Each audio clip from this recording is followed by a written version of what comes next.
guys! Welcome back to my YouTube channel. So, today's video guys is magsusundo tayo sa aking alaga. So, everyday guys, nagsusundo ako dun sa alaga ko sa Kolontong.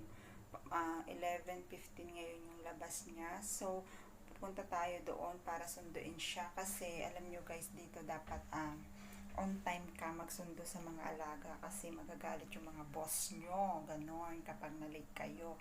So, ngayon guys, pupunta ako ng Kolontong. Sunduin ko siya. Medyo malayo siya guys. 5 stations. Sasakay tayo ng minibus and then MTR. And then maglalakad pa tayo ng mga 10 minutes or 8 minutes papunta dun sa school niya guys. So, hindi madali yung pagiging OFW guys. Hindi madali yung pag may alaga ka ditong bata sa Hong Kong guys. Is sobrang busy mo, lalo na sobrang daming activity guys. Alam nyo, bakasyon yung alaga ko, walang pasok, pero ang dami niyang activity, everyday pa rin siyang pumapasok kasi mas mas gusto ng mga magulang is ganun yung maraming activities, tapos maraming achievement, so ganun advance sila sa mga learning. So, ngayon guys, samahan nyo ako. Pupunta tayo sa Kolontong para sunduin yung aking alaga. So, let's go guys. So, ayun guys, nakalabas na ako doon sa bahay. So, pupunta na tayo sa minibus station guys. Ayan, umuulan. Biglang umulan guys. Kita nyo. Maambon na siya. Medyo sumama yung panahon. Mainit siya, pero umaambon na siya. So, buti na lang may payong tayo. So, ayun guys, punta tayo sa minibus station para sumakay papuntang MTR station. So, let's go guys. Dito ako ngayon guys sa may pa rin, baba ng village namin guys. Ayan. Dito yung baba ng village namin. Ayan. So, doon sa labas is yung sakayan ng minibus.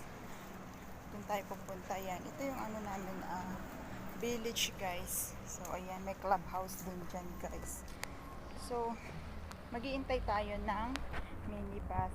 Ayan, ganyan yung buhay natin dito sa abroad, diba? Hindi madali, kaya yung mga nandito mag-ingat palagi. So ayun guys, punta muna tayo, mag-intay tayo ng minibus. Ayan, dito ako guys nag-iintay ng minibus. So, mga 5 minutes, 3 minutes, may dumadaan naman siya na minibus. So, dito tayo mag-iintay ng minibus. Dito, nandito pala ako guys sa Taipo. Taipo yung place namin. So, waiting tayo ng bus papuntang MTR. Ayun guys, nakasakay na tayo ng minibus. Kasasakay na natin ng minibus. So, pupunta tayo sa MTR station guys. So, ayan. 8 minutes travel guys, papunta dun sa my MTR station. Guys, malapit na tayong bumaba. Ako na lang yung natitirang pasahero.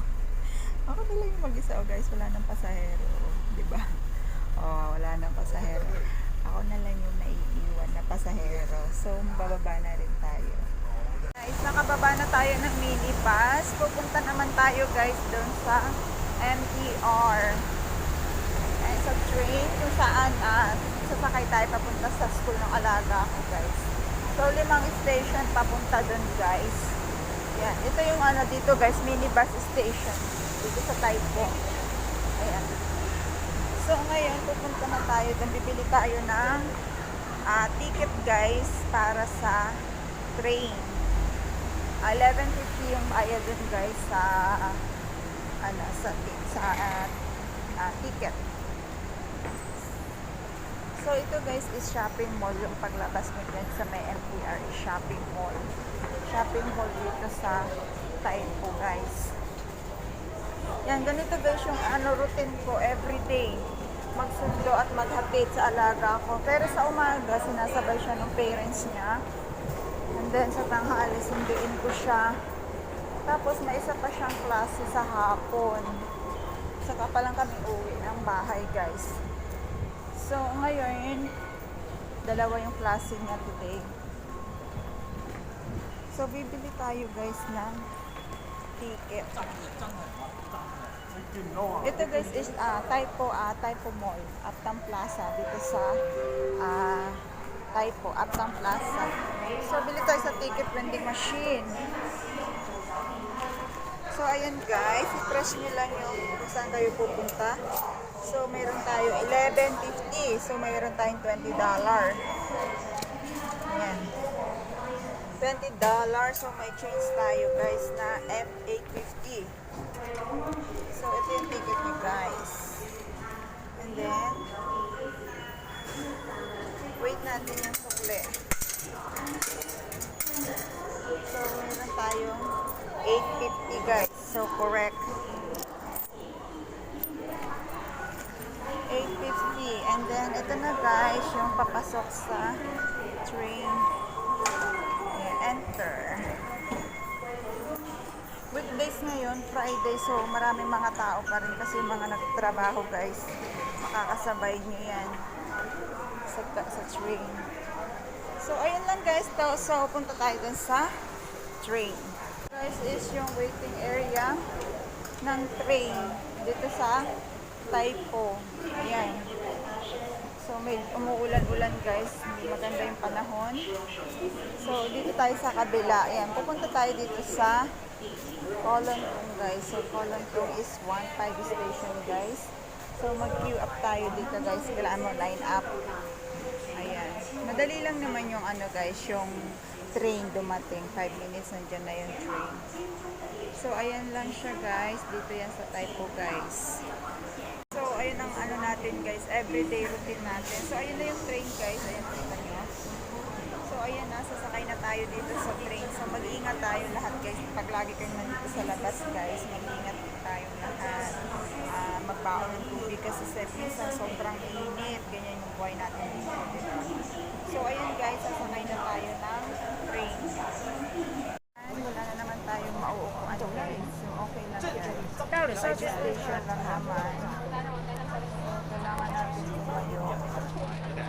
Nakatayo lang tayo kasi wala talaga siya. So, yun lang guys. And then, see you there. Dito na tayo guys sa Kolonthong guys. Ayan, nakababa na tayo ng train. And maraming pasahero guys. So, ayan, nag-exit na tayo guys. So, ayan yung ano, dito yung Kolonthong station guys from Taipo is 5 station. So, ayan siya. Bababa tayo doon. Ayan.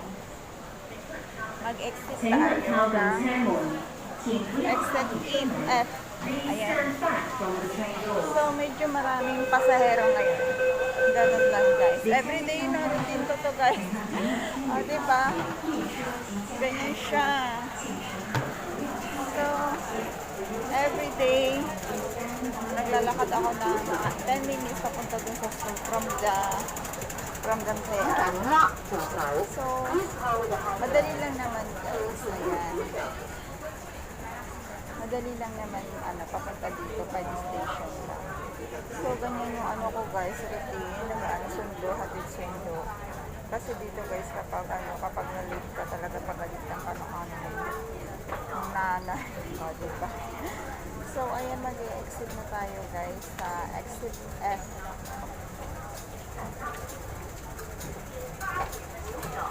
So, dito, malapit lang yung exit niya kasi dyan lang siya sa unahan.